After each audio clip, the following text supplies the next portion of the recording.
Buenos días a todos. Espero que estén todos bien. No sé si ahí me puedas dar una confirmación si se me escucha bien. A uno de los que están escuchando, que me puedan hacer un OK. ¿Me escuchan? Perfecto. Bárbaro. Bueno, en nombre de IADEM, les queremos dar la bienvenida a todos. Agradecerles su participación en el marco de este ciclo de conferencias de IADEM 2020. Estamos continuando con este webinar referente a conceptos sobre geología y economía minera. Y en este caso en particular vamos a estar tratando la segunda parte de esta charla de Daniel Itay, referente a la parte más económica de la geología, economía minera. El objetivo de la charla básicamente es tener un mejor entendimiento de la industria desde la geología, explotación y procesamiento, y cómo estos conceptos se trasladan a nuestro negocio. Bueno, queremos también agradecer el apoyo de los auspiciantes del evento y desde ya darle un especial agradecimiento a Daniel y Tai como disertantes. A unos avisos previos al inicio, antes de pasarle la palabra a Daniel y Tai. Recuerden, por favor, los que aún no lo hicieron, que para asociarse a IADEM, que esto lógicamente es sin costo, deben hacerlo a nuestro site, a www.iadem.com.ar. Y también es muy importante que para poder recibir en su bandeja de entrada todas las notificaciones referidas a nuestros eventos y demás informaciones que distribuye IADEM, es muy importante que puedan identificar los mails que reciben desde info@iadem.com.ar como remitente seguro a esta dirección de correo, ya que es muy probable que varios de ustedes estén recibiendo o sigan recibiendo los emails de IADEM como correo no deseado, como spam. Entonces, de esa manera lo pueden revertir. Por otro lado, también en el marco del cronograma de actividades que tiene a lo largo de este año, por ahora todas webinars, por cuestiones lógicas del COVID, vamos a seguir sumando actividades y la próxima que vamos a tener es el 24 de junio.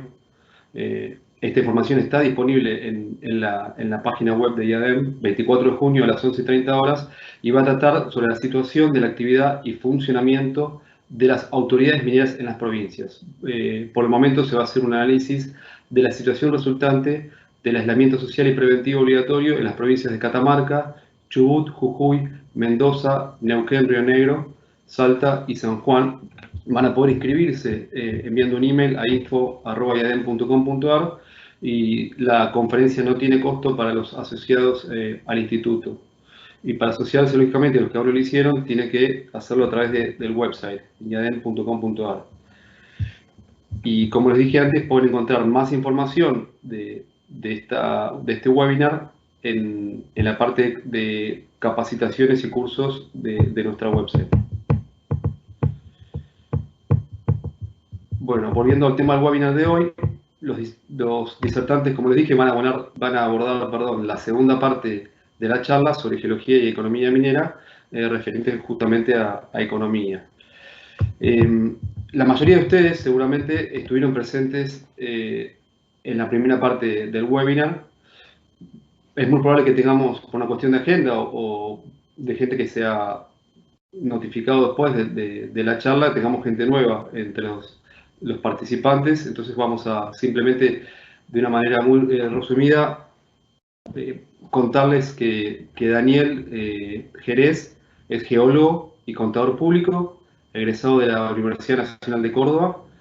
Además es profesor de Geología Minera y Evaluación Económica de Proyectos de la Universidad Nacional de La Rioja. Tiene una extensa trayectoria tanto en la instancia pública como en la actividad privada, y actualmente Daniel es jefe de planeamiento y evaluación de proyectos en Pan American Silver. Por otro lado, la licenciada Tai Such es licenciada en Ciencias Geológicas de la Universidad Nacional del Sur y diplomada en evaluación de proyectos de inversión minera de la Cámara Minera de Perú.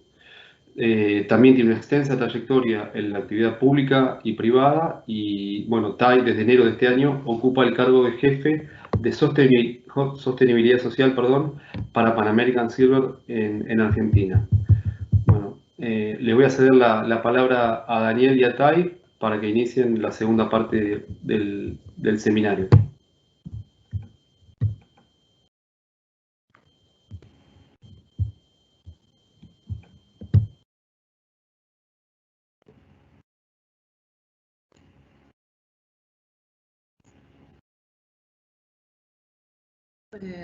Buenos días.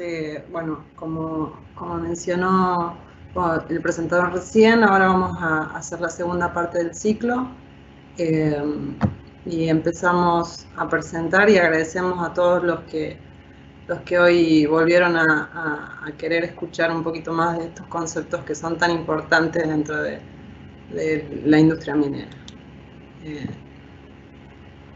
Vamos a...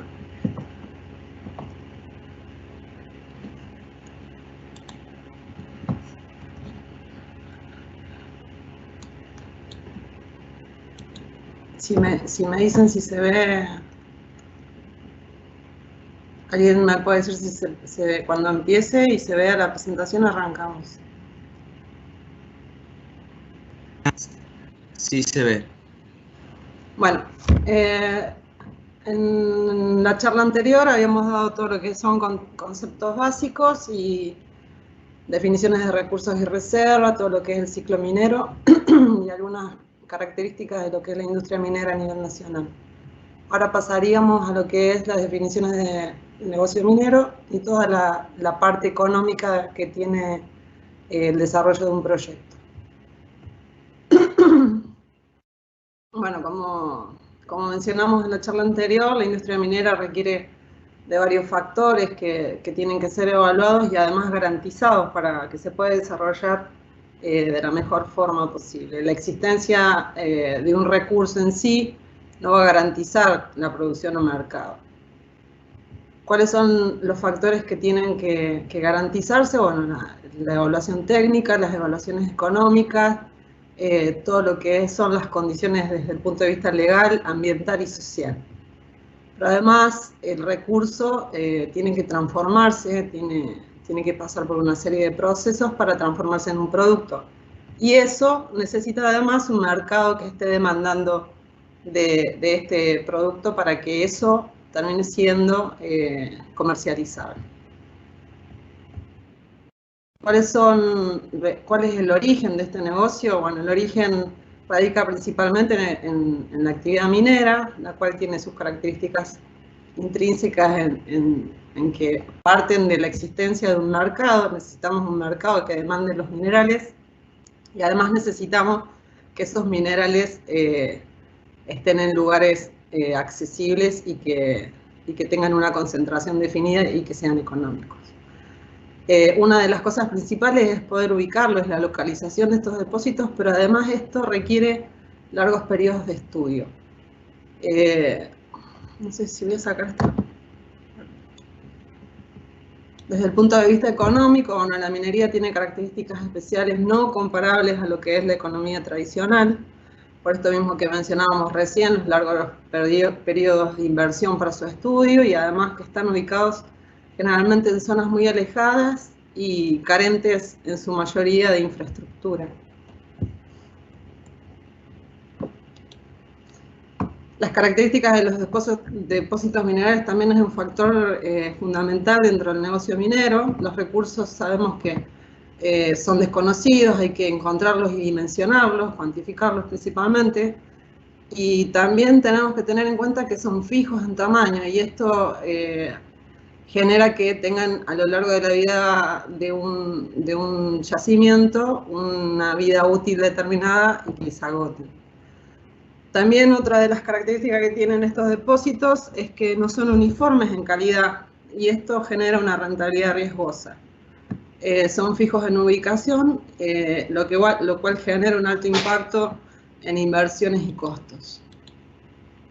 Más o menos lo que habíamos mencionado recién más resumido, que es un negocio de duración finita, que geográficamente son estáticos, no podemos elegir dónde desarrollar la actividad, sino que tenemos que encontrarlo en donde se desarrolló a nivel geológico, que necesita largos periodos de inversión, preinversión, todo fundamentalmente en la etapa de construcción también, y que es intensivo por ello y de alto riesgo de capital, que además requiere de personal altamente calificado, de gran vocación de servicio, lo que mencionamos recién, que tiene una productividad decreciente en el tiempo, por esto mismo de que son fijos y no los podemos incrementar salvo con el hallazgo a través de la exploración.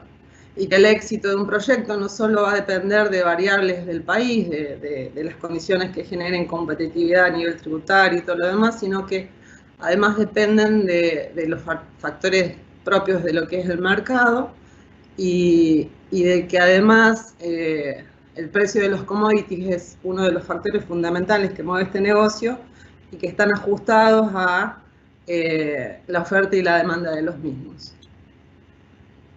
Dentro de lo que son las etapas del negocio minero, vamos a ver cómo va disminuyendo la cantidad de mineral hasta poner el mineral en el mercado y también cómo aumenta el valor de estos minerales. Desde la exploración que nosotros conseguimos con la evaluación y la cuantificación de los recursos, conseguimos un inventario de recursos, son los recursos evaluados. Pero a través del desarrollo y aplicándole todos los factores económicos y de ingeniería que son necesarios para la construcción, estos recursos se reducen y se contabilizan y se aseguran desde las variables cuantificables y no cuantificables, que son las técnicas económicas, y además las no cuantificables, que son las legales, ambientales, sociales y todo lo que condiciona la viabilidad real del proyecto. Pasamos a los recursos, a las reservas, ¿no? Transformamos nuestros recursos en reservas. Después tenemos el tema de la extracción, que a través del proceso minero se genera cierta pérdida de material, que lo vamos a ver más adelante, y esto hace que se me reduzca la cantidad de mineral. Y además, dentro de lo que es el proceso, la etapa de beneficio, que en este caso mencionamos uno, que es la flotación, en donde a través de lo que entra a la planta y lo que sale existe una pérdida que hay que contemplarla dentro de nuestro balance. Y después tenemos todo lo que son las cargas que van a afectar y la cantidad real que va a terminar siendo tratado a nivel fundición, refinería y aplicar todo lo que es costos. A esto nosotros ya podríamos ponerlo en el mercado mineral, por lo cual nosotros, si vemos de arriba para abajo, vemos que tenemos un flujo de minerales que va cada vez más reducido, pero también sabemos que aumenta el valor del mismo. Lo que vamos a ver acá es un ejercicio de un proyecto determinado, el cual tomamos como datos de ejemplo para poder mostrar cómo se llega desde el recurso identificado a lo que realmente es el retorno neto fundidor, que es lo que va a recibir por la venta del concentrado una empresa X. Partimos de los recursos del proyecto. Los recursos en este caso están contemplados dentro de una evaluación económica. Tenemos medidos, indicados, inferidos, pero para ser exactos y para poder utilizar datos certeros tenemos que referirnos principalmente a los recursos medidos indicados. Estos son los que señalamos en rojo, los que van a dar origen a nuestra estimación. Son 155 millones de toneladas de recursos con plata, plomo y cobre, que se multiplican por las toneladas, y vamos a poder ver acá cuál sería mi contenido fino. Ahora, es frecuente que,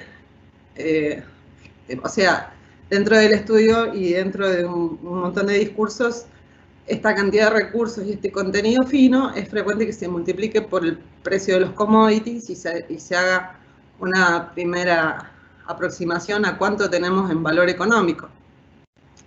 Dentro de esto, nosotros, por ahí parece muy infantil, pero es gráfico, mostrar cómo sería todo lo que ustedes ven en cuerpos blancos, sería nuestro yacimiento, con los recursos medios indicados que darían origen después a mi entrada o mi venta económica. 155 millones de toneladas enriquecidas en plata, plomo y cobre. Entonces eso lo valorizamos, tomamos el contenido fino de la plata, el plomo, el cobre, y ¿qué hacemos? Buscamos las cotizaciones de mercado con una proyección y obtenemos acá, haciendo una multiplicación muy simple, cuál va a ser el valor que nosotros consideramos a nivel económico, ¿no? Esto sería en dólares, lo que tenemos a la izquierda, a la derecha. Por lo cual, si yo multiplico por el precio de los commodities, saco una cuenta muy rápida y digo que voy a tener 14.000 millones de dólares de ganancia. Pero ¿qué nos falta considerar en este cálculo? Bueno, en todo plan de producción existen factores que reducen la cantidad de material minable y de mena recuperable. Lo que vamos a hacer ahora es explicar un poco cuáles son. Uno de los factores principales es el diseño económico. No todo el mineral que está por debajo se va a poder aprovechar porque depende de las variables de ingeniería, técnicas, económicas, de la misma geometría del yacimiento y de las características geotécnicas. La ley de corte, que lo hablamos en la clase anterior, que es la ley mínima de los metales que van a poder ser explotables, acondicionado, obviamente, a todo lo que es mercado y costos de producción y gastos de transporte, refinamiento. Después tenemos que considerar también cuáles van a ser las pérdidas por explotación, porque no es exacto, los planes de explotación no son siempre exactos porque hay variables que durante el proceso existen y hay que contemplarlas, las pérdidas por proceso, que las mencionamos anteriormente, y después lo que es la pérdida de fundición por fundición y refinamiento. En este caso tenemos una disminución de lo que es el metal recuperable y tenemos un incremento de los costos. De costos mucho yo en esta etapa no voy a hablar, pero es importante considerarlo. Volvemos a nuestro esquema. Teníamos todos esos bloques de mineral y en realidad nosotros cuando hacemos nuestro diseño, en este caso tomamos un pit, bueno, el mejor modelo es este que nosotros estamos mostrando, por lo cual todo lo que queda afuera no se va a poder extraer. Entonces ya no tengo 155 millones de toneladas. ¿Por qué? Porque todo lo que no puedo extraer contempla un 40%, por lo cual yo realmente en mi plan de minado voy a poder aprovechar el 60%. Y otra cosa importante es que hay que considerar que dentro de los costos una variable que es fundamental es que hay que considerar que para sacar el recurso, además tenemos que sacar todo el estéril que conlleva o que está entre mineral y mineral. Entonces nuestro modelo vamos a establecerlo en un plan de 17 años en donde nosotros vamos a minar 90 millones de toneladas molidas, que es lo que realmente nuestro plan se puede desarrollar. ¿Qué hacemos con esas 90 millones de toneladas? Bueno, nosotros tenemos las leyes de plata, de plomo y de cobre, las multiplicamos por las toneladas y ahora sí tenemos algo más aproximado a lo que vamos a poder tener como contenido fino. Pero ¿qué pasa? A esto todavía no se le aplica lo que es el factor de dilución. ¿Qué es el factor de dilución? De las 90,5 millones de toneladas, yo tengo que pensar también de que cuando yo me lleve ese mineral, en realidad no va a ser exacto. Tendría que ser artesanal, tendría que agarrar bloque por bloque y sacarle todo el estéril y eso no es económico. ¿Qué pasa? Dentro de mis bloques minerales va a haber sí o sí, porque es así y es homogéneo y es parte de la petrología intrínseca de los yacimientos, es en que quedan pegados bloques de estéril. Se contempla generalmente que queda pegado entre un 4 y un 5% de estéril dentro de mi mineral. ¿Esto qué hace? Que yo en realidad le incorporo 4 toneladas que no tienen enriquecimiento de nada, es estéril, y esto generalmente lo que afecta es en el procesamiento y en los costos, ¿no? Voy a tener que procesar 4 toneladas más que no tienen nada para recuperar. Y ahí tenemos lo que es, lo de arriba ya lo habíamos visto, la dilución, en donde se incorporan pasamos de tener 90 millones de toneladas a 94, por lo cual las leyes bajan, se me diluye mi concentrado porque tengo más estéril. Y tenemos ahora realmente un contenido fino que es igual, nada más que lo que hice fue incrementar los costos porque tuve que tratar más estéril. Pero también nos falta un factor último dentro de lo que es el proceso en mina, que es la pérdida por minado. Yo tenía 94 millones de toneladas enriquecidas en plata, plomo y cobre, pero dentro de nuestro proceso no voy a poder sacar el 100%, y eso se contempla de los estudios. Siempre va a quedar pegado algo por temas propios de la operación minera, y un 5% de eso yo no lo voy a terminar sacando. Por lo cual ese 5% yo no lo contemplo porque no va a entrar a la planta, no lo voy a poder sacar. Queda entonces 89,4 millones de toneladas enriquecidas en plata, plomo y cobre. ¿Cómo sería esa cuenta? Sería, bueno, después van a ver las fórmulas a los costados. Acá yo ya contemplé mi pérdida por minado, tengo las leyes y haciendo la cuenta de las leyes por las 89 millones de toneladas, estimo mi contenido fino, tanto para oro, para plata, para plomo como para cobre. Pero bueno, eso es lo que va a entrar en la planta de procesos. A través de, en este caso, un ejemplo es el método de flotación, en donde lo que se hace es introducir la roca molida y pasarla por un proceso de flotación, de lo cual también existe, dependiendo de la respuesta de cada mineral, voy a tener una recuperación final. Lo que va a salir después del proceso de flotación no es todo lo que entró, parte se va a ir dentro del estéril, va a quedar pegado dentro de lo que bajó en el proceso, y mi espuma metálica en este caso va a recuperar la plata en un 61%, el plomo en un 77% y el cobre en un 52%. Por lo cual ahora yo los contenidos finos que tenía y que entraron a la planta les tengo que sacar esa recuperación, y voy a tener mi final concentrado mineral, que es este último el que nosotros tenemos que hacer foco. Acá están las cuentas para que después les quede, más que nada, para ver cómo se llegan a estos cálculos. Es muy sencillo. Pero bueno, yo ya saqué mi concentrado de la planta. Ya eso sí lo puedo multiplicar por el precio de los commodities. No, porque a esto todavía le falta fundición, refinación y aplicarle todos los costos de transporte. Entonces, si hacemos un resumen de todo lo que vimos hasta recién, vamos a ir viendo cómo a la izquierda ustedes van viendo cada una de estas etapas que se describieron, y cómo desde los recursos evaluados hasta el contenido, luego del proceso de explotación, se me va reduciendo mi contenido fino.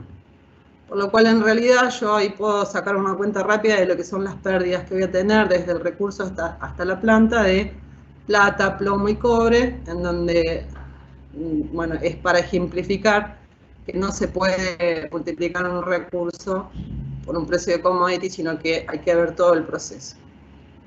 Los concentrados en este caso van a ser exportados porque acá no se tratan, y bueno, a eso hay que contemplar un montón de cosas. Pero bueno, esto es lo que yo tengo como producto final de la planta, y si yo lo multiplico por el valor del precio de los commodities, voy a tener 6.300 millones de dólares. Pero ¿qué pasa? Cuando yo lo envío, a mí, desde los establecimientos que van a hacer fundición y refinación, me dicen de que el 100% no se va a tratar, se va a tratar solamente un 96%. Por un montón de temas que en este caso no lo vamos a dar, pero no recupero yo el 100%, es el 96%, por lo cual a mis 6.300 millones de dólares le tengo que sacar un 4%. Le saco el 4%, pero además, después de que lo tratan, hacen refinación y fundición y me cobran lo que fue el transporte, realmente mi obtención va a ser 4.852 millones de dólares, ¿no? En este caso sí estoy teniendo ya lo que es el famoso retorno neto fundidor, y es un ejemplo como para poder mostrar rápido, en medio de esto y un montón de otras cosas, para mostrar cómo se llega a esto. Y este sería el cuadro resumen, en donde partimos de izquierda a derecha también a nivel valorizado a precio de commodity cada uno de estos contenidos finos. Y vemos que desde el recurso medio indicado hasta lo que es el retorno neto fundidor, yo tengo un 62% menos de lo que es mis metales. Daniel ahora va a subir su parte, en este caso podemos decir de que los 4.800 millones de dólares sería la ganancia de la empresa, y Daniel va a explicar con otro ejemplo, no cómo se parte del retorno neto fundidor. Nosotros ya llegamos a lo que es el retorno neto del fundidor. Tai les ha contado todo el derrotero que hay desde aquella estimación que mucha gente hace a partir de multiplicar lo que muchas empresas publican, que son los recursos medidos indicados. Ella partió medio indicado. Hay gente que considera también en esa multiplicación los recursos inferidos. Y eso lleva a tener a veces unos números que son muy importantes e interesantes, y que mucha gente habla de eso. Y para darles un ejemplo, bueno, en este bloque vamos a hablar de cómo se mide el beneficio de un proyecto minero. Hay mucha gente que habla de los beneficios de la industria minera y habla de los beneficios que obtienen las empresas mineras, y hacen algunos tipos de multiplicaciones que son, ya vamos a ver, que son bastante erróneas. El problema es que eso no lo hace no solamente la gente que se supone el común de la calle, sino que a veces gente que tiene en principio una investidura de un conocimiento científico hace los mismos cálculos y los publica. Acá es solo un ejemplo. Esto es de la revista Exactamente, es una revista que, según dice ahí, es de divulgación científica de la Facultad de Ciencias Exactas y Naturales de la UBA, cosa que cuando alguna persona común lee esto no dudaría de que lo que está contenido en esa publicación de una revista de divulgación científica sea cierto. Entonces, cuando en un artículo hablan del triángulo del litio y el valioso litio, hay un párrafo que a mí me interesó mucho mostrar que dice: solo en Jujuy, el salar de Cauchari atesora reservas equivalentes a 50.000 millones de dólares. Bien, este numerito que muchas veces se repite, o números de esa escala con respecto a los proyectos mineros, lo que provocan es un tremendo daño a nuestra industria, porque la verdad es que se crea un exceso de expectativas sobre las posibilidades de la minería, y a partir de ese exceso de expectativa, muy sobredimensionado, el común de la gente piensa que a la industria minera se le tienen que aplicar impuestos extraordinarios porque finalmente se están teniendo un negocio fabuloso.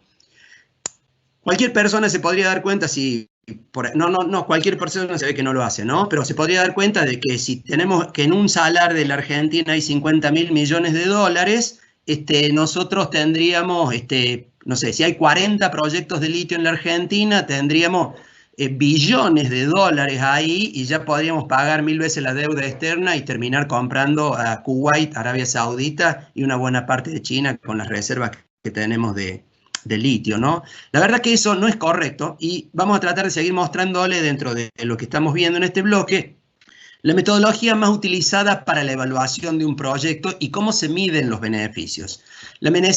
Para eso, como les decía Tai, cambiamos el caso que les mostrábamos recién hasta el retorno neto del fundidor, y vamos a tomar un ejemplo de un proyecto de cobre.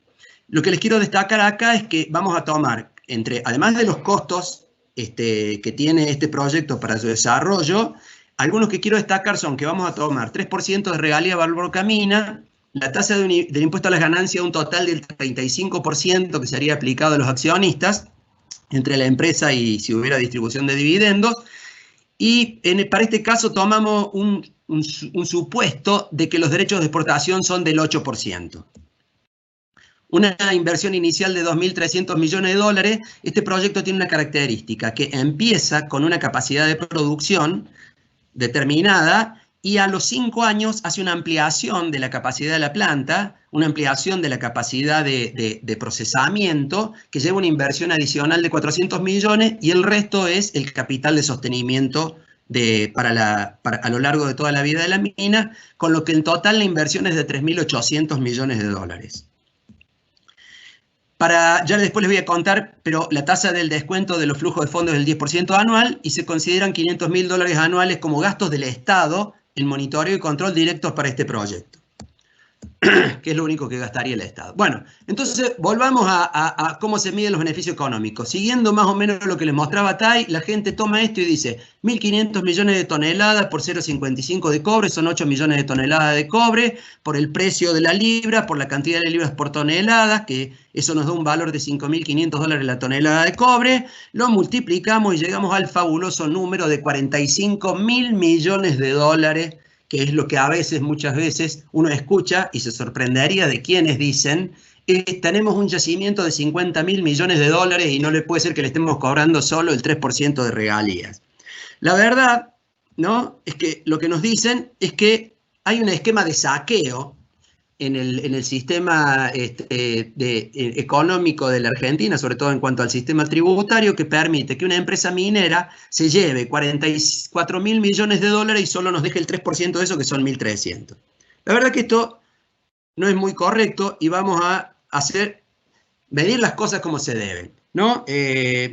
Porque es distinto la percepción del beneficio que podemos tener, o de cualquier cosa podemos tener distintas percepciones. Entonces, lo que se hace para corregir eso y dar un toque de imparcialidad es utilizar una única herramienta de medición y medir todo con la misma herramienta y que además esa herramienta de algún modo esté normalizada, ¿no? Es decir, para medir los pesos utilizamos kilos, para medir las longitudes utilizamos los metros y en este caso se utiliza el dinero, pero hay una metodología para ver cómo se analiza el dinero involucrado en un negocio para medir finalmente el beneficio.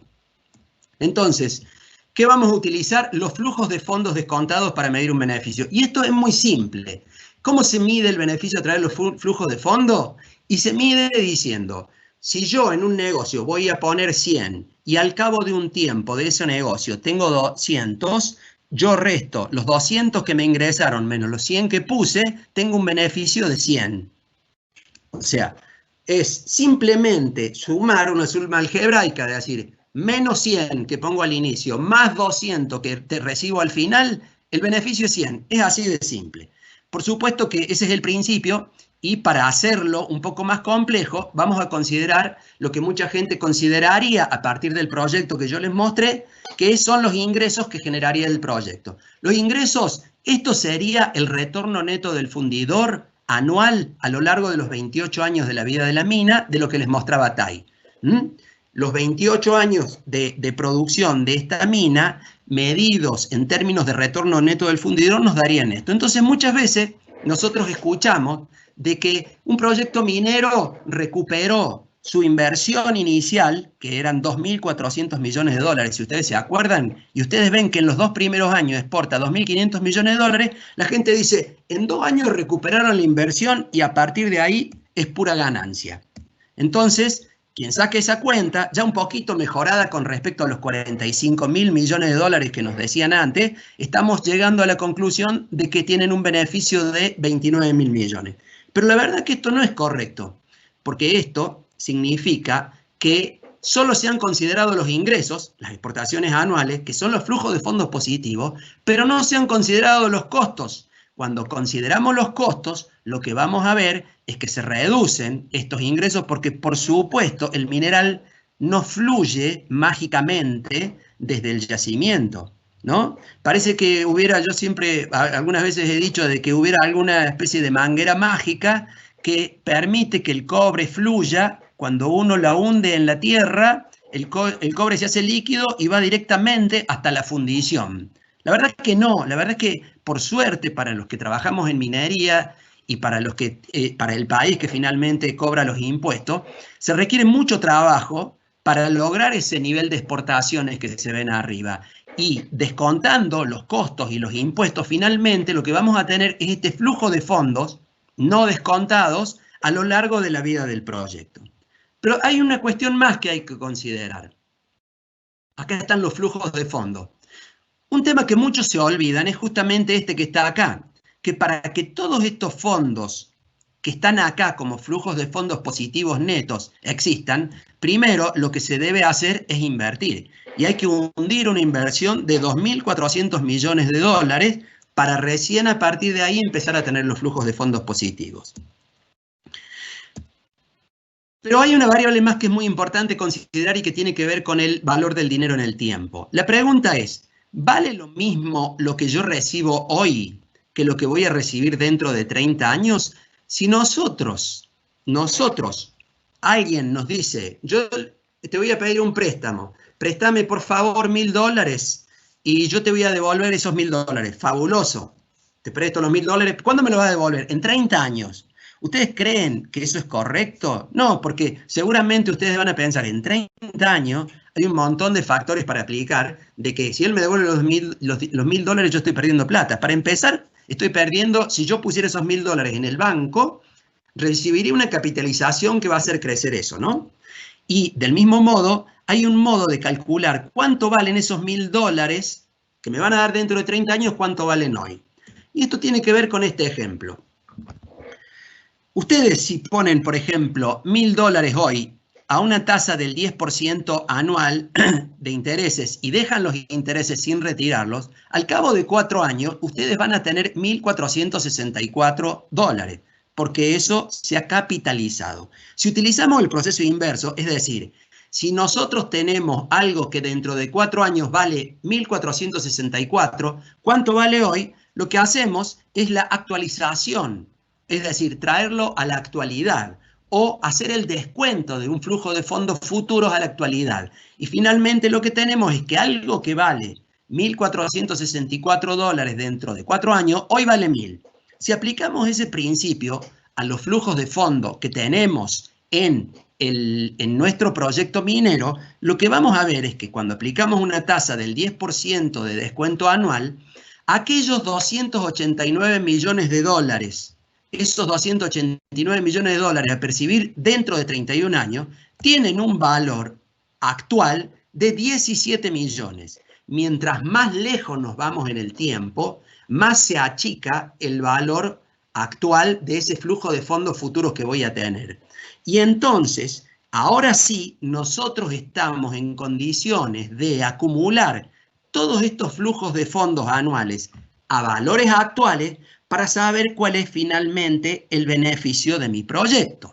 Entonces, si nosotros tomamos todos esos flujos de fondos actualizados y los acumulamos, vamos a ver que durante los primeros años, los primeros 3, vamos a tener flujos de fondos negativos que cada vez son mayores. Y cuando comienza la producción, empieza a decrecer este saldo negativo hasta que en un momento se hace positivo. Y fíjense que acá tenemos 1, 2, 3, 4, 5, 6, 7, 8, 9. Entre el 9 y el 10º año recién se alcanza a recuperar la inversión. Fíjense la diferencia con aquello que nos decían que en 2 años recuperan la inversión, ¿no?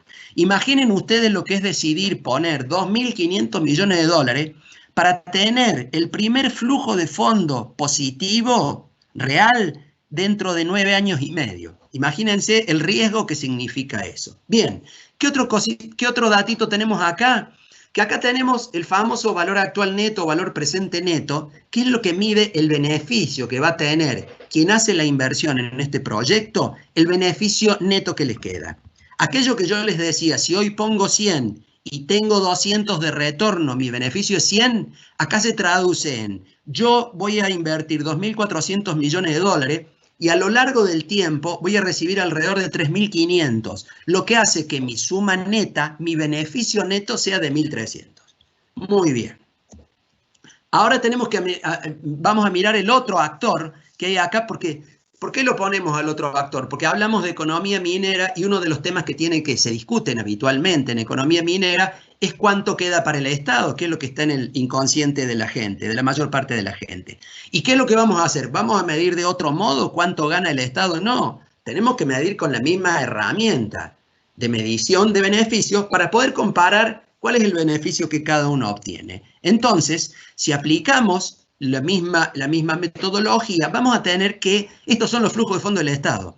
El Estado no invierte, ya desde el comienzo tiene una ganancia, porque no invierte en este proyecto que es desarrollado por privados. No tiene riesgo de que si empezó a invertir en la construcción, por alguna cuestión de mercado o por la razón que sea, eso quede paralizado y pierda ese dinero, como ha pasado con Pascualama y como ha pasado en Potasio Río Colorado en la Argentina, dos ejemplos íconos de inversiones, grandes inversiones, en donde hay una enorme cantidad de dinero invertida y posiblemente se deba pasar a pérdidas, porque no pudieron avanzar por un montón de razones.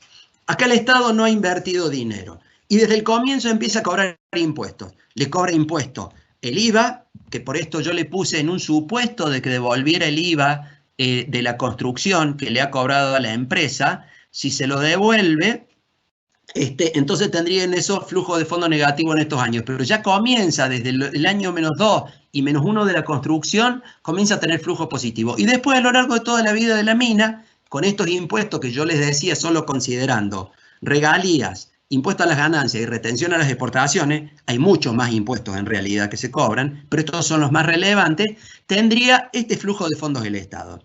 Por supuesto que también los vamos a descontar y vamos a ver el mismo proceso de que se achican en valor actual los flujos de fondo que se van a percibir en el futuro, y cuando los acumulamos y los comparamos con lo del Estado, lo que vamos a tener como resultado es que el beneficio que obtiene el Estado del desarrollo de este proyecto duplica el beneficio que tendría el accionista, que es el que invierte. Y fíjense la diferencia acá de aquellos que nos hablaban, ¿no?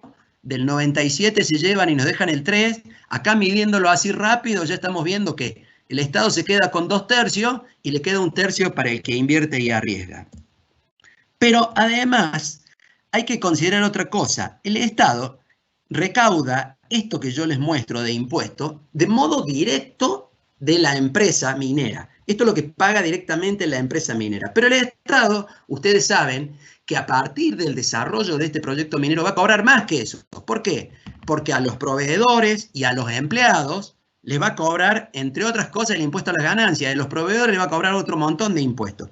Hay una estimación de cuánto sería eso, que habría que ver si se pudiera actualizar, es muy complejo, de que nos dice de que el Estado finalmente recaudaría 3.000 millones de dólares medido en términos de valor actual neto. Ese sería el beneficio del desarrollo de este proyecto. Pero hay un tema más que tenemos que tener en cuenta y esto tiene que ver también con otro de los mitos que nos dicen sobre los beneficios de la industria minera. Muchas personas hablan de que la industria minera exportadora es un ejemplo típico de economía de enclave, en donde una empresa multinacional se realiza en un país de la periferia del mundo, extrae sus recursos naturales, se los lleva y no deja nada a cambio. La verdad que acá lo que vamos a analizar es que además de los impuestos, donde hay un mito de que el Estado no obtiene casi beneficio nada más que el 3%, vamos a ver algo que a veces para muchos permanece oculto, y es muy extraño que permanezca oculto, porque es tan visible ver los beneficios que genera el desarrollo de los proyectos mineros, que uno no entiende cómo es que no se habla más de eso. En algunos casos, por supuesto, los que trabajamos en la industria minera y queremos comunicar, lo vivimos poniendo como primer fundamento del desarrollo, porque el mayor beneficio para el país no está en los impuestos, aunque es mucho, pero hay también otro beneficio que es superior a ese, que es el que viene a través de esto. Entonces, consideremos para nuestro caso que el 85% de los gastos que tiene es a empresas nacionales y que un 65% de la inversión inicial y 30% de las reinversiones son también compras a proveedores de bienes y servicios nacionales. ¿Se acuerdan de aquella distribución de 97-3? Miren, si nosotros sacamos a lo largo de la vida de la mina la distribución de ingresos por ventas anuales en promedio, un proyecto de gran magnitud, como sería un proyecto de producción de un pórfido de cobre de la escala de la que estamos hablando, estaría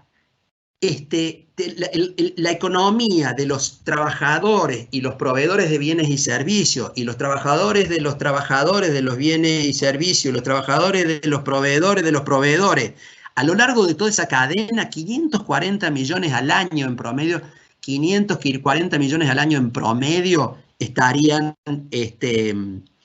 recibiendo todos esos beneficiarios del desarrollo de este posible proyecto.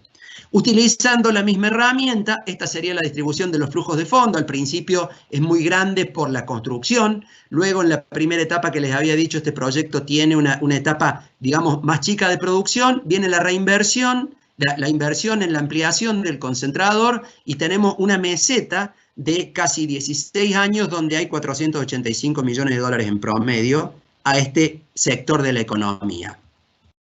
Si nosotros entonces lo que hacemos es utilizar la misma metodología, rápidamente vamos a ver que este tercer sector muchas veces ignorado y fundamentalmente ignorado por aquellos de que hablan de que la minería es un ejemplo típico de economía de enclave, gran falacia de quienes pregonan eso, el sector que más se beneficia después del Estado es el de los proveedores de bienes y servicios y los empleados nacionales.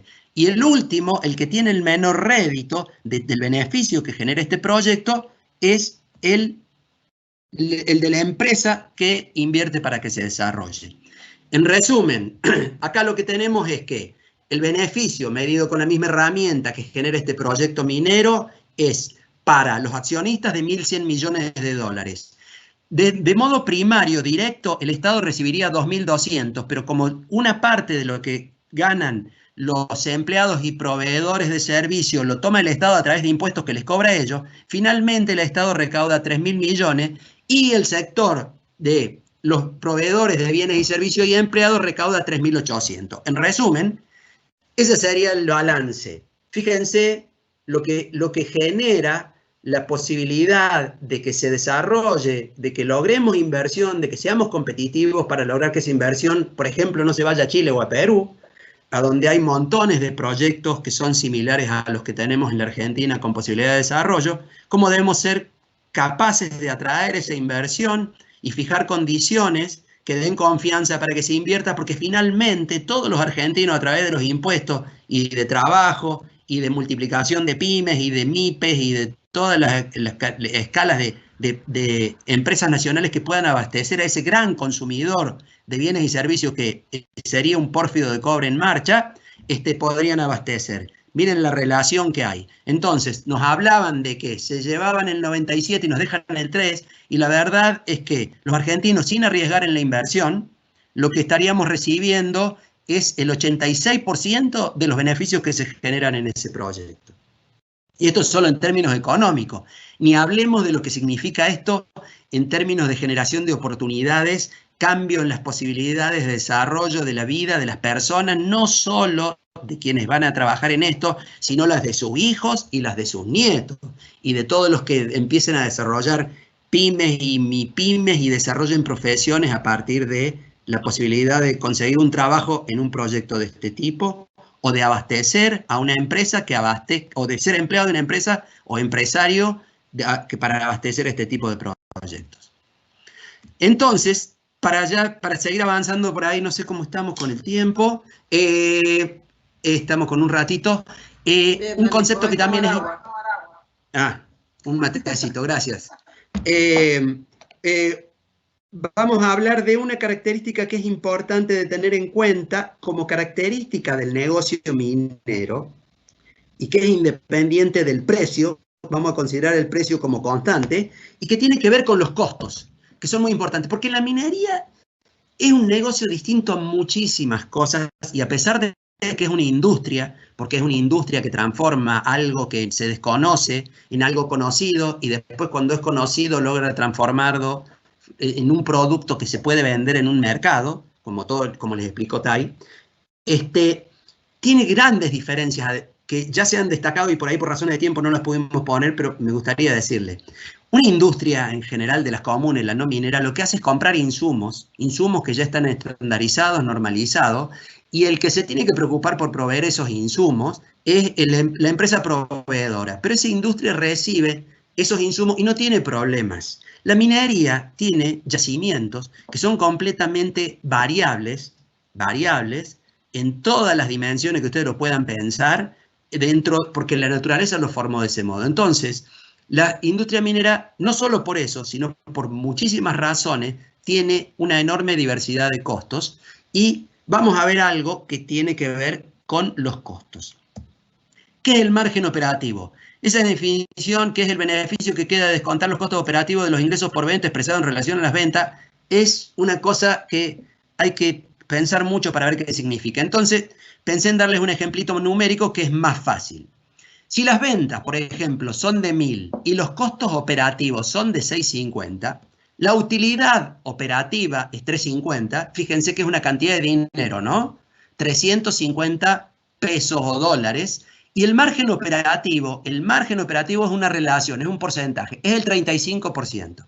Entonces, si tenemos 1.000 de venta y 650 de costo, eso significa que vamos a tener una utilidad de medida en dinero de 350, pero medida en términos de porcentaje del 35. Y es importante tener el tema de analizar, para conocer un poquito más de cómo es la industria minera, los riesgos y las variables que tiene, el tema de los márgenes operativos.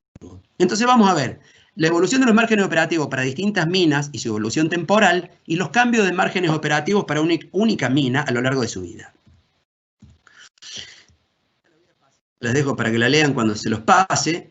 Y acá está, esto fue un poco la curva azul, que es la de evolución de los precios del cobre desde el año 2005 al 2015, fue lo que fundamentalmente en la etapa del año 2005 del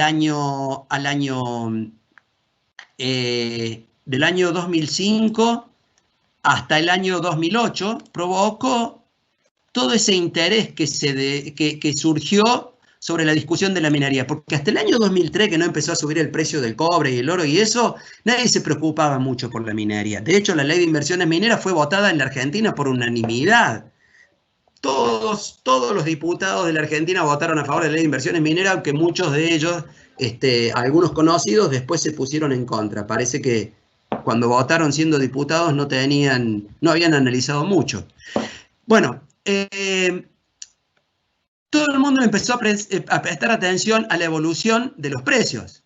El problema es que casi nadie, por supuesto, salvo los que estaban preocupados por eso, que son los mineros, empezaron a analizar qué pasaba con los costos. Porque cuando los precios suben, comienza la puja distributiva y todos los proveedores, los empleados, todo el mundo empieza a pedir mayores beneficios, porque saben de que hay un margen para eso y además hay competidores. Entonces, uno de los temas que es importante analizar es qué pasa con los costos. Los costos también subieron cuando subieron los precios, y fíjense que son bastante más resistentes a la baja que los precios. Los precios bajan de golpe, los costos no bajan tan rápido porque hay contratos de por medio, por montones de razones que hacen de que sean más resistentes a la baja. Entonces, si nosotros vemos la utilidad operativa de los que le hablaba antes, en el momento pico de precios del año 2007, cuando los costos habían empezado a subir, pero todavía no se habían acomodado del todo, en ese momento, para el promedio de las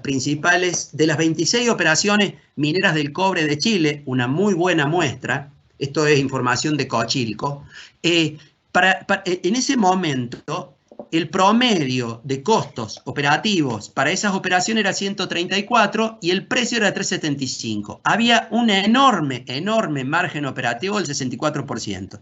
Pero si nosotros vemos a lo largo de la evolución de la historia, no podemos tomar esa fotografía como la película. No podemos pensar en impuestos a partir de eso. O si los pensamos, tienen que ser impuestos que sean inteligentes y que estén basados en el margen operativo y no en el precio. ¿Qué pasa? Cuando nosotros analizamos el mismo grupo de empresas mineras, el mismo grupo, ¿qué pasaba con precios y costos? En el año 2015 vemos de que la utilidad operativa se había reducido a 22 y que el margen operativo se ha reducido a un ínfimo 9%. Y esto forma parte del conocimiento del negocio minero para saber lo que sucede realmente, porque nunca hay que mirar un solo año. Tomando la misma información de Cochilco, que por suerte hicieron un trabajo espectacular de análisis sobre esto, acá lo que mostramos son, en azul arriba, el decil de las minas de mayor beneficio, de más alta rentabilidad. El promedio del 80% es en rojo, y acá están los que tienen los costos operativos más altos, abajo, ¿sí? Entonces lo que vemos es que aún en momentos de muy altos precios, muy altos precios y que los costos todavía no habían reaccionado, había una serie de minas en Chile en las cuales los costos, los márgenes operativos eran muy bajos. ¿Por qué? Porque los costos que tienen naturalmente esas minas, por la evolución que tendrían y por distintas razones, aún en ese momento en que el margen operativo general de la industria era muy alto, había minas operando y hay que tener cuidado con el tipo de lo que se hace con respecto a esas minas en cuanto a tributación. Y por supuesto, en el año 2009, el promedio tenía solo un margen operativo de 9, perdón, en el año 2015, y había, las minas más rentables solo tenían un margen operativo del 35. Y cuando hablo de margen operativo, acá no están considerados unos cuantos impuestos, entre ellos el impuesto a la renta, ¿no? Entonces, tengamos en cuenta eso, porque no es que tuvieran las más rentables el 35%, todavía faltan pagar los impuestos. Entonces, otro tema para analizar, ahí analizamos un grupo de minas y su evolución en el tiempo. Ahora vamos a analizar una única mina, que es un solo proyecto, que es el que yo les mostré más o menos los datos aproximados en esta evolución de los flujos de fondos. Y es para mostrar que una mina, a lo largo de su vida, incorpora o manda el mineral. ¿Se acuerda el mineral del que les hablaba Tai, de la ley que se mandaba al concentrador? Bueno, en los primeros años de la vida de la mina, envía al concentrador un mineral de más alta ley. Cuando enviamos mineral de más alta ley, tenemos más beneficios y tenemos menor costo. Pero a lo largo de la vida de la mina, se va enviando mineral hasta el límite económico posible para incluir como reservas, y lo que vamos a ver es que concomitantemente con esa baja de las leyes medias, explotadas y enviadas a la planta, vamos a ver que hay una estrecha ligazón con los costos, con los márgenes operativos. ¿Por qué? Porque aumentan los costos. Acá hemos supuesto que el precio es siempre constante. Entonces, a medida que transcurre en una sola mina a lo largo de su vida, lo que vamos a ver es que los márgenes operativos, es decir, el beneficio antes de pagar impuestos, es cada vez más bajo por estas cuestiones propias de esta actividad. Y es más, en esta mina podríamos distinguir, por dar un ejemplo, como dos bloques. Un bloque de los primeros 20 años o 19, 18 años de la mina, en los cuales el margen operativo promedio es del 47%, pero después tenemos una segunda etapa, allá al final de la vida de la mina, donde la ley media es más baja y el margen operativo es más bajo. Y esta parte de la vida de la mina es mucho más sensible a los cambios, porque no puede soportar muchos cambios ni mucho impuesto, y se vuelve muy sensible y muy peligroso ahí la continuidad en esa etapa.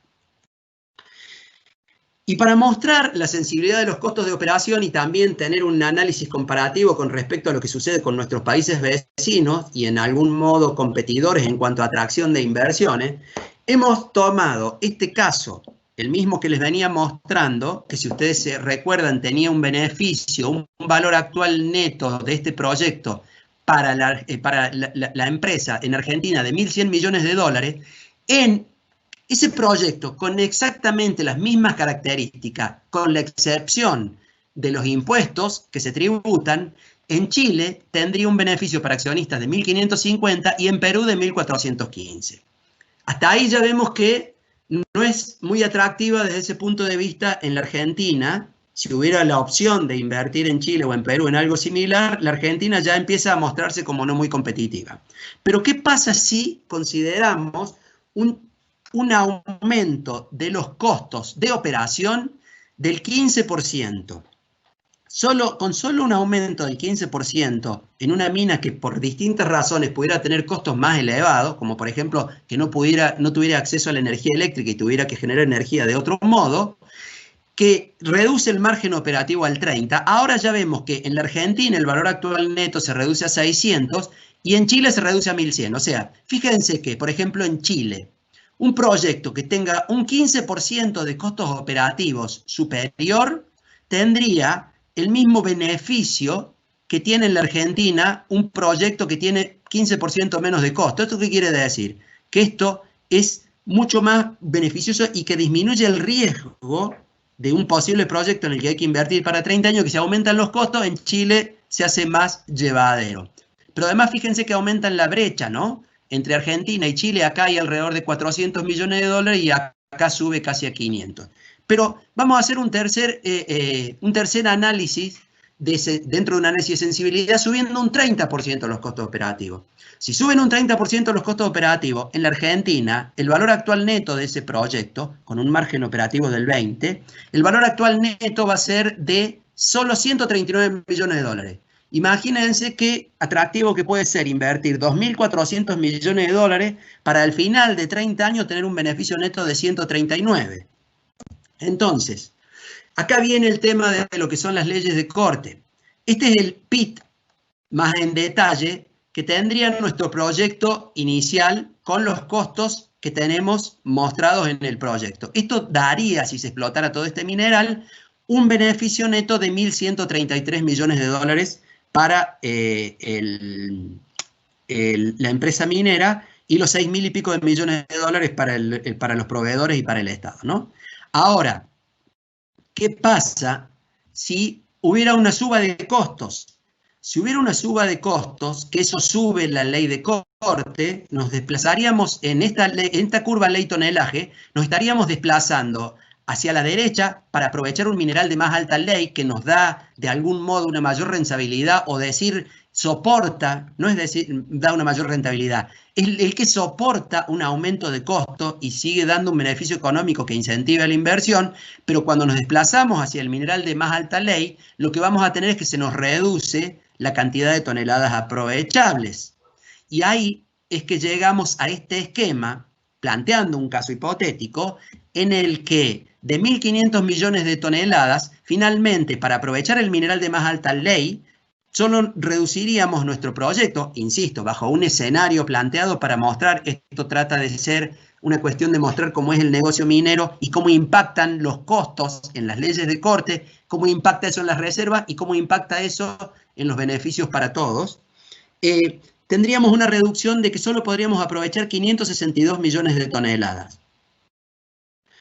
Entonces, de este esquema que teníamos, que con los costos que presentamos en el caso base tendría un beneficio de 1.133 millones de dólares para el accionista, y es probable que se logre la inversión en eso, si nosotros tuviéramos un aumento de costos del 32%, por la razón que fuera, nosotros veríamos, como ya les había mostrado, de que el beneficio, cuando se hace la evaluación del proyecto, se reduce a solo 139. Entonces, es muy probable que no se invierta en ese proyecto o que se reanalice. Y si ese proyecto se reanaliza y se reduce la inversión, se considera subir la ley de corte, entonces vamos, sube la ley de corte, se reducen las reservas, se reduce la inversión, porque para un proyecto más chico, a veces, no siempre, una buena parte de la inversión inicial se puede reducir, porque hacen falta menos equipos mineros, hace falta una planta más chica, se reducen un montón de cosas. Hay algunas que no se pueden reducir.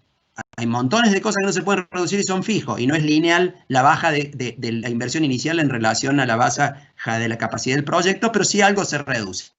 Y finalmente, eso lo que hace es aumentar la tasa interna de retorno y posiblemente el valor actual neto de este proyecto para una inversión menor. Y el resultado que tenemos es ese que les estoy mostrando. Finalmente, este proyecto achicado se volvería entonces un poco más atractivo para el inversor. ¿Por qué? Porque ahora tendría un valor actual neto no de 139 millones, sino de 458 millones de dólares, y a partir de una inversión más chica, menor, con menor riesgo, pero claro, eso tiene sus consecuencias.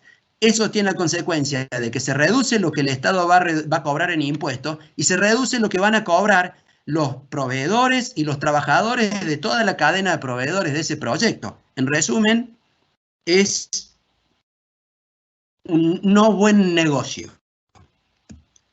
Para repasar, distribución de beneficios. Nos hablan de 97 contra 3. La verdad es que un proyecto minero que podamos radicar en la Argentina podría generar 1.100 millones de dólares de beneficios para alguien que está invirtiendo 3.800 en total, ¿sí? Y para el resto de los argentinos, a través de impuestos, que con eso se pueden pagar asignaciones universales por hijo, se puede fortalecer el sistema de salud, se puede desarrollar infraestructura, se puede darle fondos al CONICET para que investigue sobre el COVID, se pueden hacer montones de cosas, ¿sí? Todo eso a partir de que seamos competitivos para lograr esa inversión, porque si no logramos esa inversión, es probable que con lo que vamos a recaudar nos suceda como a la lechera que hacía sueños en su cabeza de recaudar posiblemente aquellos 50.000 millones de dólares que de un proyecto de litio habla la revista de la Facultad de Ciencias Exactas de Divulgación Científica. Miren, si ustedes hacen este ejercicio en un proyecto de litio, el beneficio que queda para una empresa minera de litio que probablemente tenga que invertir alrededor de 600 millones de dólares para la construcción de un proyecto tipo, el beneficio puede quedar, dependiendo de los precios, en unos 300 millones como valor actual neto, o 400. No los 50.000 millones de dólares que dice alguien que escribió que están las reservas de litio en ese. Y en ese concepto también es bueno tener en cuenta de que le llaman reservas a cualquier cosa e incluyen en una de esas, en esa estimación, una cantidad de litio que por ahí lo podrían llamar recursos, que en una de esas no se pueden introducir en el mercado ni en 150 años, porque como diría un economista célebre de la minería en la Argentina, que se llama Víctor del Buono, si de golpe inundáramos de litio poniendo toda esa cantidad de recursos en el mercado de forma instantánea, el precio del litio bajaría a cero por un exceso de oferta. Entonces tampoco es tan simple, además de que no está bien hacer esa multiplicación, hay que considerar montones de factores como aquello de que no se puede poner de golpe todo lo que alguien cuantifica como recurso en el mercado. Creo que... gracias. ¿Tai? Sí, Dani, si querés dejar el audio y... Sí, lo dejo. Sí, sí. Bajo el coso. Sí, sí. Bueno.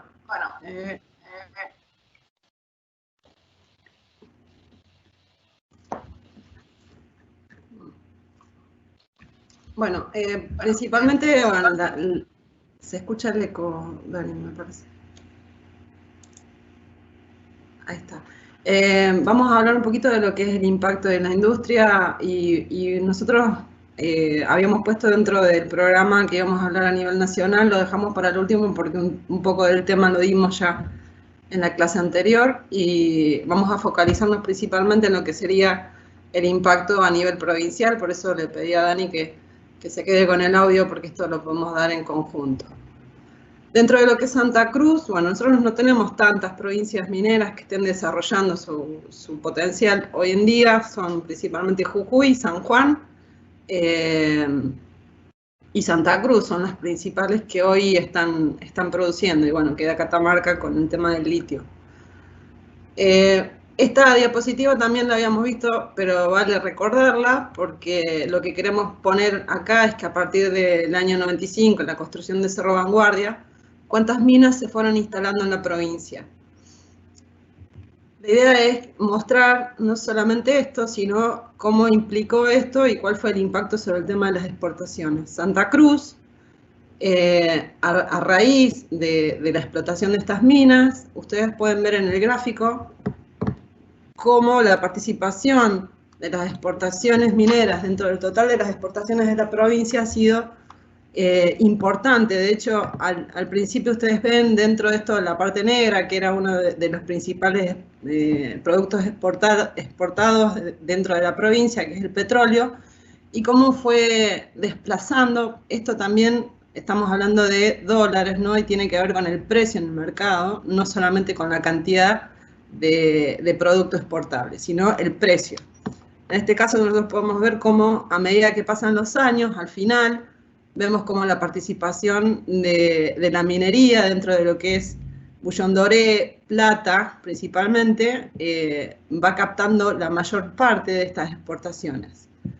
Mucha información sobre Santa Cruz pública no hay, pero bueno, según todo lo que mencionó Daniela hasta recién, también podemos traducir estas exportaciones no en beneficio para las empresas, sino que con esto, con este final de venta, nosotros tenemos que pagarle a los proveedores, pagar todos los tributos, los impuestos, que eso se traduce en beneficio no solamente para la provincia, sino para el Estado Nacional en general.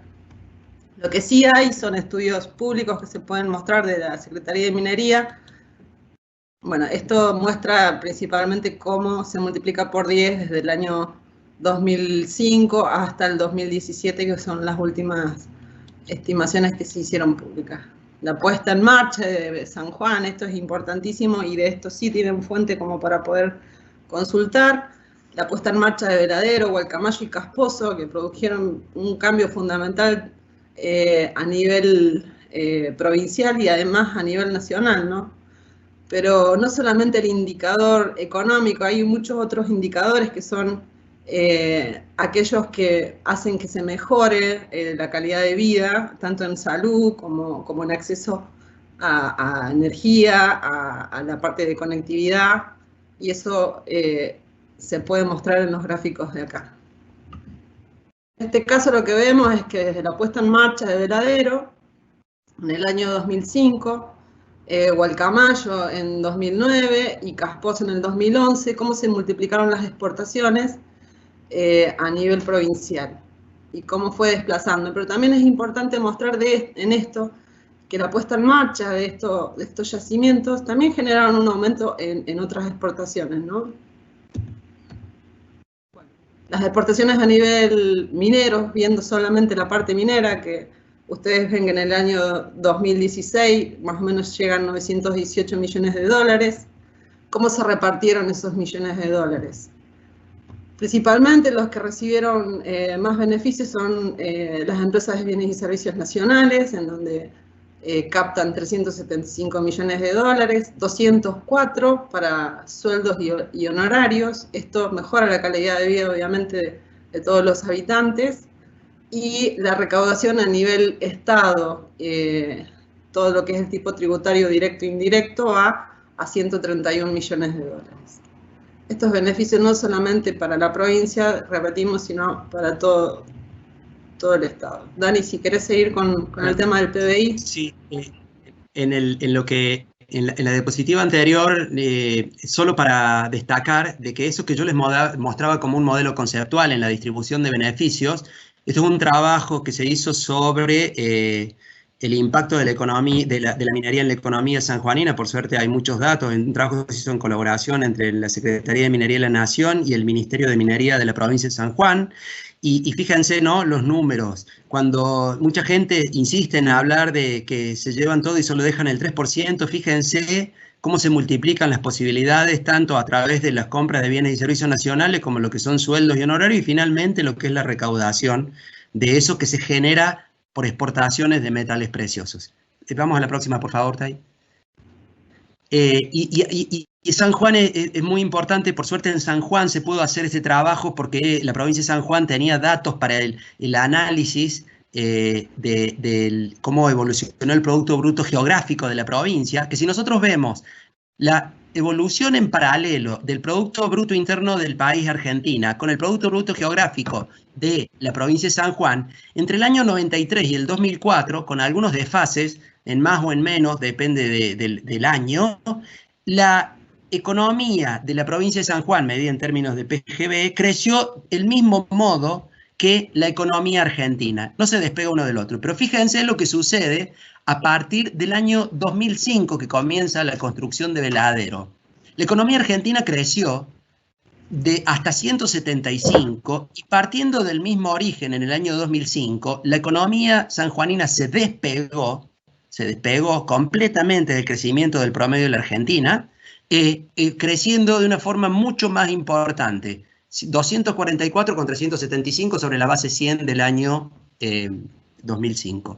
Bien, entonces, eso para mostrar en términos de PGB, pero también hay que ver que, desglosando, porque muchas veces se habla de que el aporte de la minería al Producto Bruto es muy bajo. En la Argentina dicen es solo el 0,8. ¿Para qué vamos a incentivar la minería o vamos a poner reglas especiales para la minería si solo contribuyen el 0,8?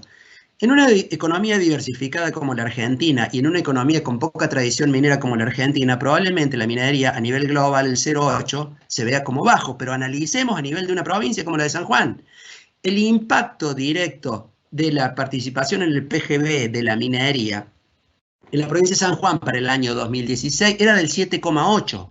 Eso es mucho más, ya alcanza a ser parecido a países con una fuerte impronta minera como Chile o como Perú. Pero además hay que considerar los efectos indirectos. En este mismo trabajo que les mencionaba, lo que se ha calculado, se ha hecho una estimación de cómo es el aporte indirecto del PGB a través del efecto de demanda, a través del efecto inversión y a través del efecto consumo. Y sumando todo eso, se agrega un 10,2 de impacto de la minería en la economía sanjuanina, con lo que lleva en el año 2016 al 18% del Producto Geográfico Bruto de San Juan estaba basado en la industria minera. Y es más, la gente que trabajó en esto me dijo que por ahí, para cuando estaba en construcción la mina de Pascualama, llegaba al 30% del PGB de la provincia. Es una estimación general que finalmente no se publicó, pero es bueno tenerlo como dato. La próxima nos muestra... Igual esto está publicado en la página de la de la Cámara Minera de San Juan y en una página que también está puesto el link de la Secretaría. Esto es público, así que se puede ver bien. Bueno. Y como decía Tai, además le vamos a mostrar otros indicadores que no son tan puramente económicos, pero que son tanto o más importantes de ver cómo este crecimiento que se genera a partir de la minería, que es indudable que se generó en el caso del crecimiento de San Juan por cómo evoluciona el PGB a partir de la puesta en marcha de la construcción de Veladero y las otras minas, otros indicadores que son más indirectos pero que es importante analizar. En la Argentina, en promedio, entre el año 2003 y el 2016, la tasa de mortalidad infantil pasó del 16,5 al 9,7. Tuvo una importante reducción, redujo en un 41,2% la mortalidad infantil la provincia de San Juan. La Argentina. Y en la provincia de San Juan parte desde un punto más alto, la mortalidad infantil era más alta que el promedio argentino, casi 20, y llega en el año 2016 al 8,1. Tiene una reducción mucho más importante que el promedio del país, la provincia de San Juan. Algunos lo podrán adjudicar parcialmente a la mejora que logró la economía sanjuanina y a partir de ahí todo lo que puede generar en políticas de salud. Cuando hay un mayor ingreso de la provincia es probable que se haya destinado a políticas de salud y que hayan logrado esa mejora en este indicador tan importante que es la tasa de mortalidad infantil. Pero además de la tasa de mortalidad infantil, también es importante otro indicador, ¿no? Que es el acceso de hogares con acceso a redes eléctricas en los departamentos mineros y en el total de San Juan. En la provincia de San Juan. En el año 2000, esto está hecho del 2004 al 2015. En el promedio del 2004 había un acceso del 13% que aumenta al 33% en el año 2015. Para Hachal, departamento minero, pasa del 4,16 al 42. Y en Calingasta sube del 6,19 al 54 y en Iglesia va del 44 al 56. Como ven, en los departamentos mineros mejoró mucho más que proporcionalmente con respecto al promedio provincial el acceso a hogares con energía eléctrica. Otro indicador más. Y estos están directamente vinculados a la actividad minera. Sí.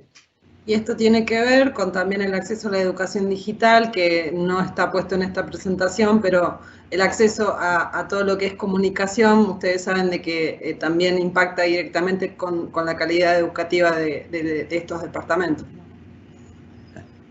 Lleguemos a Jujuy, Tai, a ver, porque ya nos queda muy poquitito tiempo y queremos mostrar también Jujuy. Es más o menos, si ustedes ven rápidamente, en Jujuy ha sucedido, por suerte, algo parecido a lo que sucedió en San Juan y en la provincia de Santa Cruz en cuanto a crecimiento de las exportaciones. Lo que están en la base, en celeste, son las exportaciones mineras, que fundamentalmente por la incorporación de nuevos proyectos de plata y luego por proyectos de litio, han provocado un crecimiento muy importante de las exportaciones jujeñas. Y eso no se ha podido medir el crecimiento del PGB en Jujuy, en un trabajo que hizo la Secretaría de Minería de la Nación sobre el impacto económico de la minería, pero vamos a ver otros indicadores. No tenemos el del PGB, pero en la siguiente diapositiva vamos a ver, esto es las exportaciones mineras y los sueldos que se han pagado a partir de los aportes que genera la la minería, ahí vemos una distribución general de lo que pasó en Jujuy. La próxima, Tai, porque nos están apurando. Cadena de valor. ¿A dónde querés? Remuneración, esto de que el crecimiento de la actividad minera en Jujuy permitió que hoy el 11% de la masa salarial privada de la provincia de Jujuy sea con origen en la actividad minera. No sé si queda alguna, Tai. Y esto que también muestra la participación de las comunidades dentro de lo que son empleos directos dentro de las operaciones mineras, ¿no? Esto también es muy importante. Esto es fundamental porque esa gente que ustedes ven ahí de esas comunidades son todas comunidades de la Puna. Toda esa gente, a partir de los emprendimientos de Pirquitas y Chinchilla y los empleados de Sales de Jujuy, más los que están trabajando en la construcción de Exar y los que trabajan para las empresas exploradoras, han tenido acceso a salarios, a obra social, a montones de posibilidades que a esas comunidades les ha dado la actividad minera, que si no, no la tendrían. Y mucha de esa gente que hoy trabaja en su propio territorio con trabajos de excelencia y con capacitación y con seguridad, probablemente mucha de esa gente estaría hoy mudándose a los suburbios de San Salvador de Jujuy para tratar de conseguir algún tipo de trabajo, porque la Puna, sin la minería, no ofrece muchas alternativas. Y terminemos, Tai, porque así abrimos un... Ya está, porque venía en parte de Nación y ya más o menos lo habíamos dado. Es mucha la temática, disculpen la extensión, pero bueno. No, gracias Tai y Daniel. La verdad que es realmente mucha la información y creo que muchos nos quedamos procesándola. Igualmente, nada, agradecer mucho el tiempo de ustedes y la dedicación. Y por hacerlo además fácil y entendible, sobre todo para los abogados, que somos gran parte de los que seguramente estamos en este webinar. Me parece que este webinar es un buen ejemplo y representa muy bien cuál es el objetivo de IADEM, ¿no? Que es la difusión del conocimiento y del entendimiento del mercado y del contexto en el que trabajamos. E independientemente de la profesión que tenga cada uno de nosotros, este conocimiento es relevante, no solamente para derribar mitos, sino que también para hacer mejor nuestro trabajo y ser mejores profesionales. Así que muchísimas gracias por el tiempo. Ahora vamos a abrir a preguntas, y aprovechando que yo tengo el beneficio de tener la voz, quería hacerles la primera pregunta, aprovechando un poco también el hecho de que estuve viendo que ustedes pasaron por la administración pública, ¿no? Y esta es información de contexto que entiendo siempre es muy relevante para los reguladores y para quienes establecen la estrategia a nivel país, porque por lo que ustedes bien explicaron, ellos establecen un poco también el marco dentro del cual nuestros proyectos mineros se desarrollan, ¿no? Entonces mi pregunta, aprovechando su paso por ahí también, es un poco preguntarles a ustedes cómo ven que es el entendimiento de los reguladores, tanto nacionales como provinciales, de esta realidad, ¿no? y de este marco que ustedes también dieron en el webinar de hoy.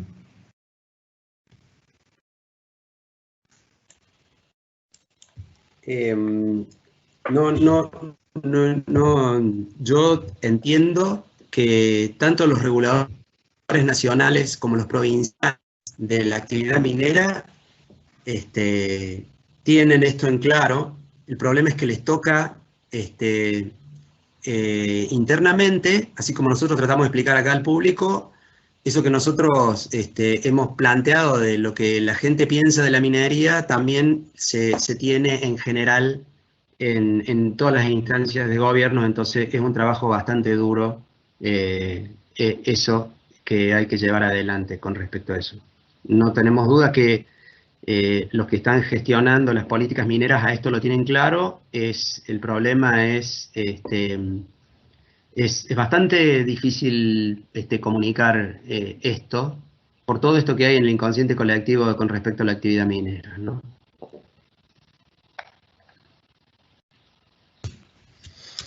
Gracias, Daniel. No sé si hay otras preguntas. Ahí pueden todos, en sus pantallas hay un lugar ahí donde aprietan, donde está la parte de abajo, un lugar donde pueden hacer sus preguntas por escrito y nosotros las leemos.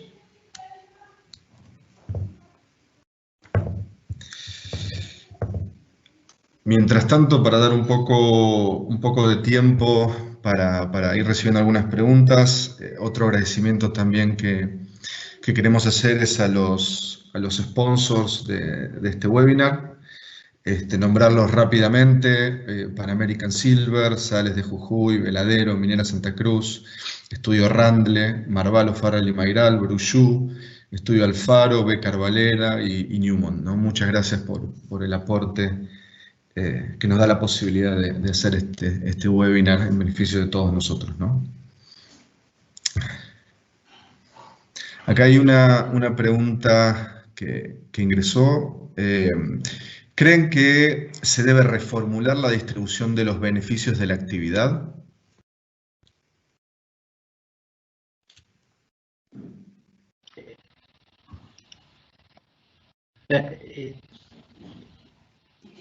La distribución de beneficios, como ustedes vieron, el sector que más se beneficia es el sector de proveedores de bienes y servicios y de empleados.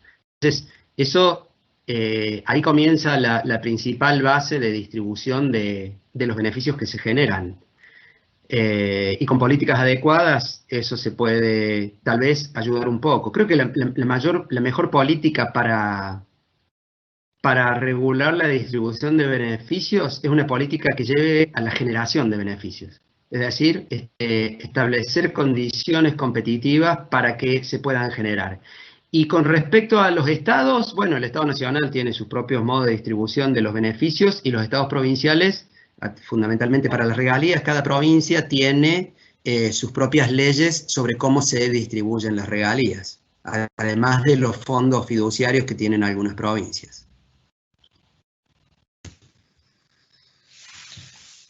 Clarísimo, Daniel. Gracias. Acá hay una última pregunta. ¿Qué condiciones deberían darse para que la industria minera en la Argentina pueda posicionarse entre los 3 complejos exportadores más importantes del país?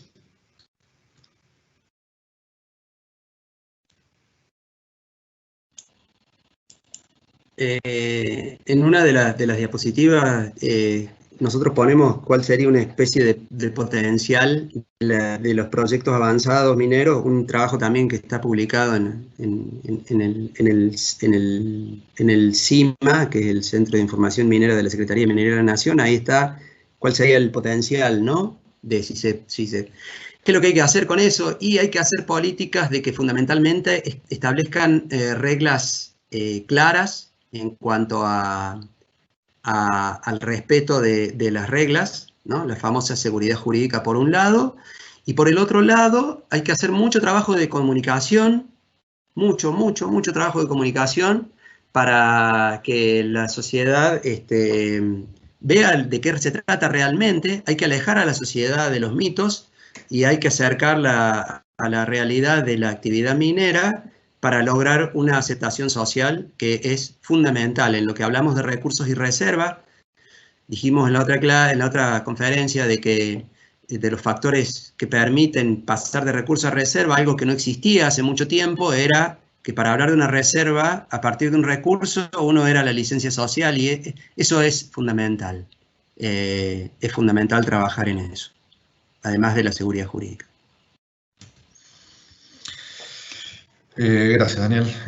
Y creo que este webinar y la claridad con la que expresaron todos sus conocimientos ayudan un poco a esa difusión y a ese derribo de los mitos. Bueno, sin más preámbulo, entonces agradecerles nuevamente. Hay unas distinciones que ahora seguramente pondrán en pantalla y que les haremos entrega apenas el COVID nos deje. Le pedimos disculpas que hice en marzo, pero bueno, esta webinar también se vio postergada a raíz de la situación que todos estamos viviendo. Así que muchísimas gracias a Daniel y a Tai, muchas gracias a todos los que participaron de este webinar, a los sponsors, y esperamos poder verlos a todos en la webinar que viene próxima, que es el 24 de junio. Así que con esto ya damos cierre a este webinar. Muchísimas gracias a todos. Bueno, muchas gracias por invitarnos para tener la posibilidad primero de participar de esta iniciativa de IADEM, que nos parece excelente en términos de difusión, crear este espacio, y todo esto la verdad que es parte de lo que necesitamos como sector minero, la difusión de los temas vinculados a la minería. Y bueno, el agradecimiento a ustedes por dejarnos participar de esto. Por mi parte lo mismo, agradezco tanto a la audiencia como a IADEM, que nos permitió dar este espacio, y una respuesta cortita a una pregunta que vi recién, que hoy ocupamos, estamos en el top 10 como destinos exploratorios a nivel mundial. Y sí, es importante saber de que Argentina tiene un potencial tremendo a nivel minero, y eso no se desconoce en el mundo, no lo desconocen las grandes empresas exploradoras. El tema es que eso hay que ponerlo en marcha con políticas acordes y competitivas. Tenemos un país riquísimo, y eso es lo que hace que nosotros estemos en el top 10, y que no se desarrollen es porque falta estabilidad dentro de las condiciones del juego para poner en marcha los proyectos. Pero bueno, muchísimas gracias a todos, y bueno, gracias a IADEM y a los sponsors. Muchísimas gracias, ahí aparecieron las distinciones que les mencionaba, así que con esa imagen cerramos el webinar. Gracias a todos. Muchas gracias.